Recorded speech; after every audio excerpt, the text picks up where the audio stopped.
Hello everyone, আজকে আমি আর আমার বর মিলে চলে গিয়েছিলাম আমার প্রেগনেন্সির ফার্স্ট চেক আপ করাতে। তো অনেক নার্ভাস ছিলাম আমি, খুবই ভয় লাগছিল আমার, কেন জানি না।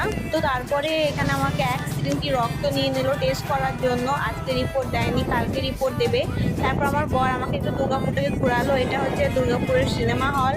অনেক ঘুরলাম, অনেক এনজয় করলাম, খুবই ভালো লাগলো, মনটা অনেক ফ্রেশ হলো ঘুরে। আর এটা কি বলতো, এটা হচ্ছে দুর্গাপুরের ওয়াটার পার্ক। এটা কে কে দুর্গাপুরের ওয়াটার পার্কে এসেছে অবশ্যই কমেন্টে জানাবে। তারপরে ওয়াটার পার্ক দেখে চলে গেলাম আইকো সিটি। দুর্গাপুরে আইকো সিটিতে একটু ঘুরলাম, খুবই ভালো লাগলো আইকো সিটিটা দেখতে। অনেক গাছপালাতে ভর্তি আর প্রচণ্ড ভিড় ছিল আইকো সিটিটা। তো এই ভিডিওটা তোমাদের কেমন লাগলো অবশ্যই কমেন্টে জানিও।